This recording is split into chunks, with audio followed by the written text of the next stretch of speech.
Bienvenidos a Soy Violento, Soy Macabro Podcast. Yo soy Ali. Y yo soy Dee. Y hoy Dee nos contará de un caso que sucedió en Miami, Florida.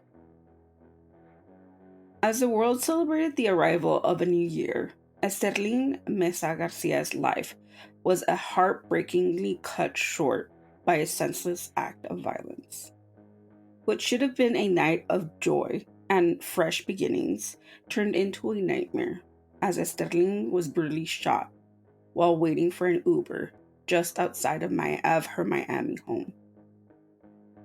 In this episode, we unravel the devastating chains of events that led up to her untimely death. A story of love turned lethal, betrayal, and the horrifying truth of how someone who once she trusted could take everything away from her. This is the tragic case of Esterling Meza García. Advertencia: la información de este caso puede ser desencadenante para algunos. Tenga en cuenta que algunos de estos casos pueden involucrar menores de edad, abuso, violación o violencia. Escuchen con precaución. Warning: the information on this case can be triggering to some. Please be advised that some of these cases may involve children, abuse, rape, and violence. Listen with caution.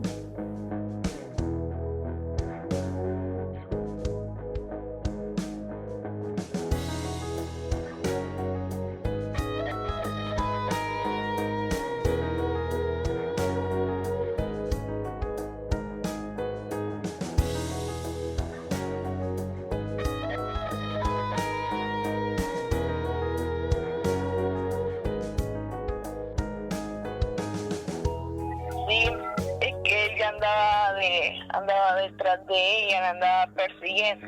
Ella se había separado de él.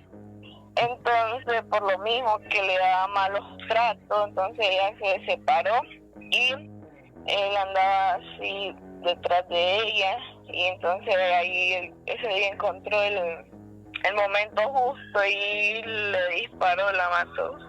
Esterling Meza García was a 24-year-old woman who lived in Miami, Florida. She was originally from San Isidro, Matagaplan, Nicaragua. I'm sorry if I mispronounced it. It was a very difficult one to read. She was a mother of 2 children. So she had an 8-year-old boy and a 5-year-old girl. And she was in a relationship with 27-year-old Julio Cesar Morales. Based on La Prensa Nicaragua, Esterling and Julio had been living in the United States for approximately a year when the incident happened. However, Esterling had originally had family in Nicaragua, and that's where she had her 2 children living in. But she decided to move to the US in 2022 after she was dating Julio for almost 2 years. So they started dating like in early 2020. But they decided that they were going to move to Miami to get, income and send back home and, provide a better living for her children. And her children, you said, were going to stay in Miami. No, in Nicaragua. Yeah, her children were going to stay in Nicaragua with her parents, and she was just going to send money over there. During the relationship, Julio had left Nicaragua and was living in Miami. And they had a long distance relationship. So whenever they would talk, he would tell her, you have to come to Miami, you have to move to Miami. But, she had children in Nicaragua, so it was kind of difficult for her to just jump and leave to Miami. So in 2022, that's when he paid for her transportation to get her from Nicaragua to Miami. In 2022, she had already been living in Miami for a couple of months, and their relationship just was very rocky from the start, from when she moved to Miami. So just within a few months of her living in Miami, they broke it off. And then she decided to move out and move in with a friend. And from that moment on, everything became a lot more stressful for Esterling. According to Local 11 News, authorities interviewed witnesses who lived around the area of where they lived together. And there was details of Julio having this very aggressive behavior towards Esterling. The witness claimed that they had seen Julio become aggressive with Esterling while she was at work, and when he had previously threatened her that he was going to kill her if, and by any chance they broke up and she would start dating somebody new, that he would kill her. Based on court documents, the investigation said that Julio and Esterling actually had past history of domestic violence while they were dating in the U.S. In an interview with La Prensa Nicaragüense, they spoke to Esterling's father, José Manuel Meza. And in this interview, he said, quote, "La última vez que hablé con mi hija fue hace como unos meses. Yo le hablaba y no contestaba. Pero es porque él," which means Julio Morelos, "le quitó el teléfono para que no hablara con su familia." So he was slowly detaching her away from her family. Mind you, Cuando estaban en Nicaragua no tenían ningún problema de violencia doméstica, No. nothing, hasta que llegó llegó a los Estados Unidos. Miami. Oh, Or wow. at least that's what they were saying based on the interviews that they had with the family and friends and people that lived within where they had started living in. Esterling's cousin, Diana Carolina Espinosa, told La Prensa Nicaragua that Esterling had split up with Julio because he was abusive, both physically, mentally, and he would often steal from her. According to the interview, he would steal money that she would make at her job to pay off a lawyer that was defending his brother in prison in Nicaragua. She couldn't take this anymore, and she decided to break it off. She ended up moving in with her friend and tried to begin her life again. According to NBC5 Florida News, Julio did not take the breakup well, and he began to stalk Esterling. He knew that the only way to get Esterling's attention would be to ask her and her friend for the money that he had loaned them. According to the investigators, there was multiple times that Julio had lent money to Esterling and one of her friends. The first time he had loaned her money was when they were in a relationship, and he had loaned her $2,000. Then on a second time, he had loaned her another $2,000. And then on the couple of months before their breakup, he had loaned her friend $1,000. In total, they owed him $5,000. He said that he wanted his money back, and he would frequently ask her for the money, and she would say that she wasn't going to give him the money, that she wasn't going to give up that money easily, that was not going to happen. That was her way of keeping the money that I guess he was stealing from her, to kind of pay back for that.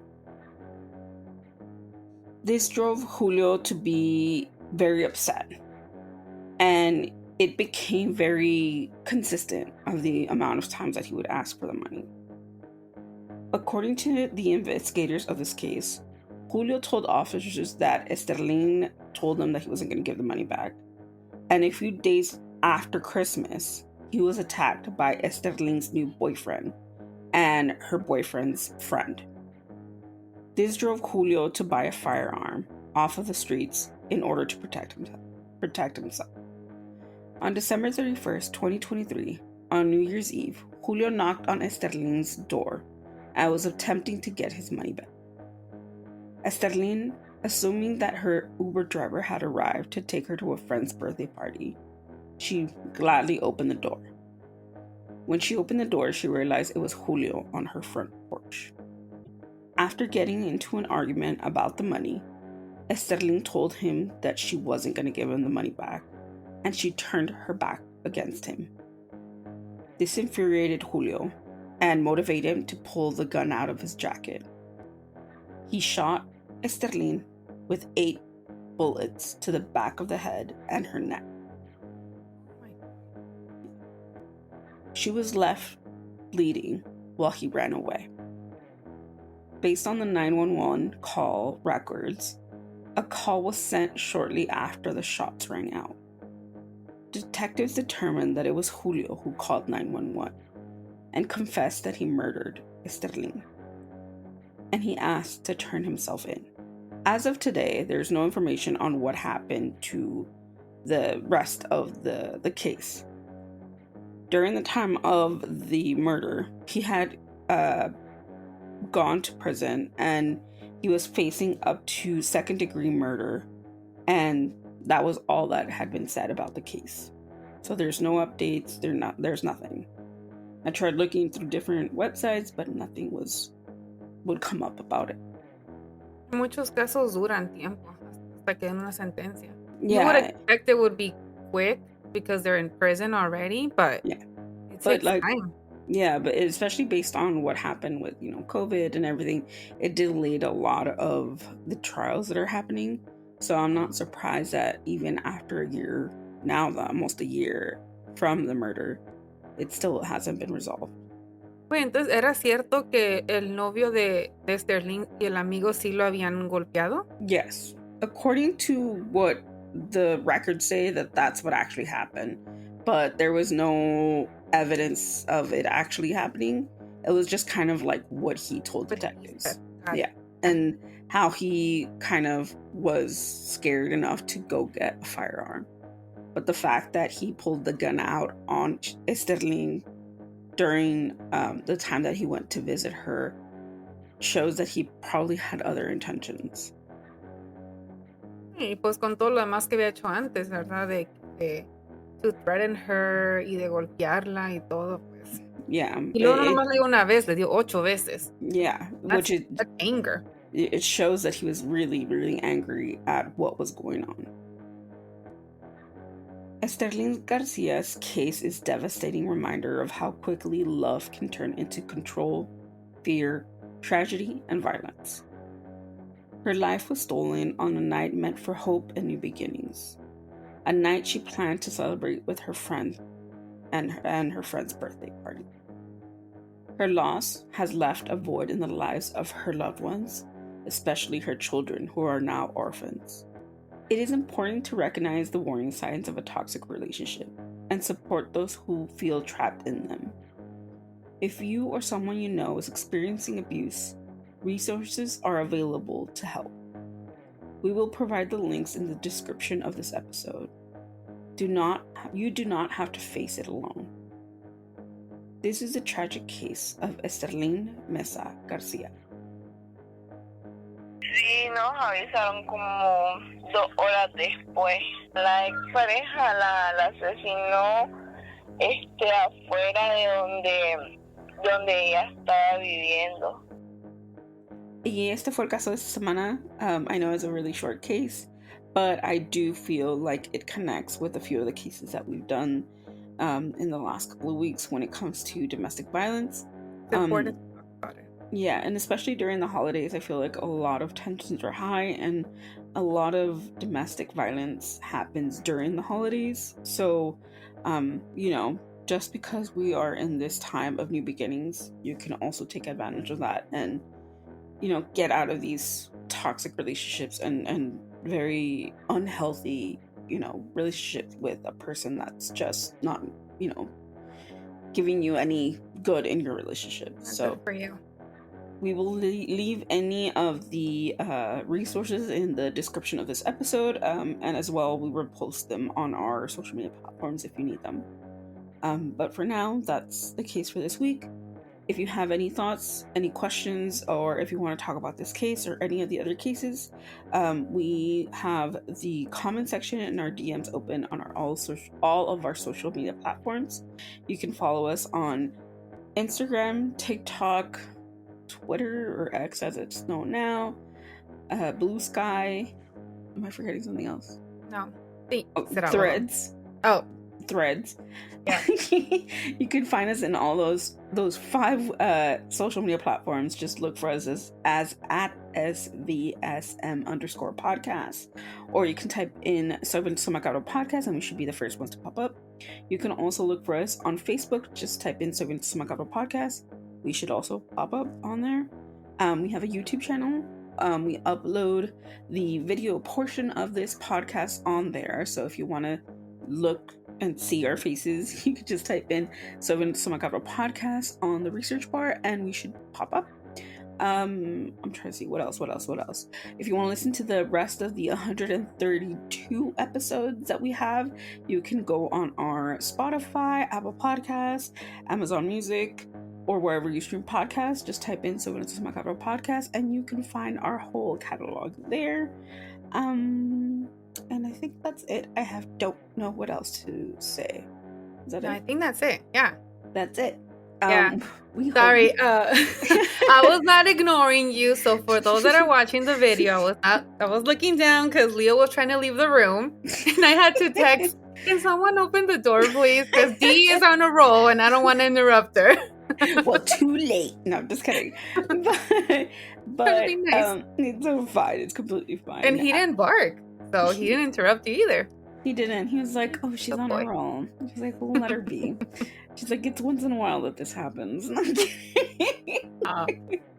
But you got everything. I got everything. We hope you had a wonderful holiday season. Especially, Christmas just passed by, New Year's is coming around. So we are hoping that you had a wonderful time. Spend it with the people that you care about. Or if you spent it alone, that you did something fun and something that you enjoy to do. Or you got some rest. You slept in, yes. Watch movies, enjoyed your time alone. Sometimes we need that. But we hope you enjoyed your holiday season. And yeah. Este año se pasó en friega. Dude, I can't believe that next week it's already fucking 2025. It's gonna be weird. I mean, it was weird to say 2024. Now it's gonna be 2025. Got it. I feel like Halloween was still last week. Right? It's like, when did this happen? But yes, let us know, what are some of your New Year's resolutions? What are you looking forward to in 2025? And let us talk to us. We want to hear you. But if you have any suggestions, any topics, or if you have any ideas of what we should do for the upcoming year, please let us know. We are open to suggestions. We want to know what you guys want to see from us. So please let us know. And I think that's it. Yeah. So happy holidays. And, by next week when the next episode goes up, it's already like 2025. Yeah. Like, what? Exactly. It's crazy. I can't. So I guess we'll see you guys next year. No, it sounds so cheesy, but I love using that. I'll see you next year. Talk to you guys next year. It's like, I'm gonna see you next year. week. Well, that's why it's next year at this point. Duh. So, duh. Us millennials. I know, for real. But have a wonderful day, and we'll see you guys next year. Yeah, we'll see you guys next year. And again, I know we always say this, but thank you for the support. We love you all. Thank you so much. One of you. Yes, you have a very, very special place in our black hearts. Agree with that. But we can't wait to talk to you guys. So we'll see you guys in 2025. Vemos el próximo año. Yes. Adiós. Bye. Stay spooky. Quédate spooky. And go watch Nosferatu. Bye. Bye.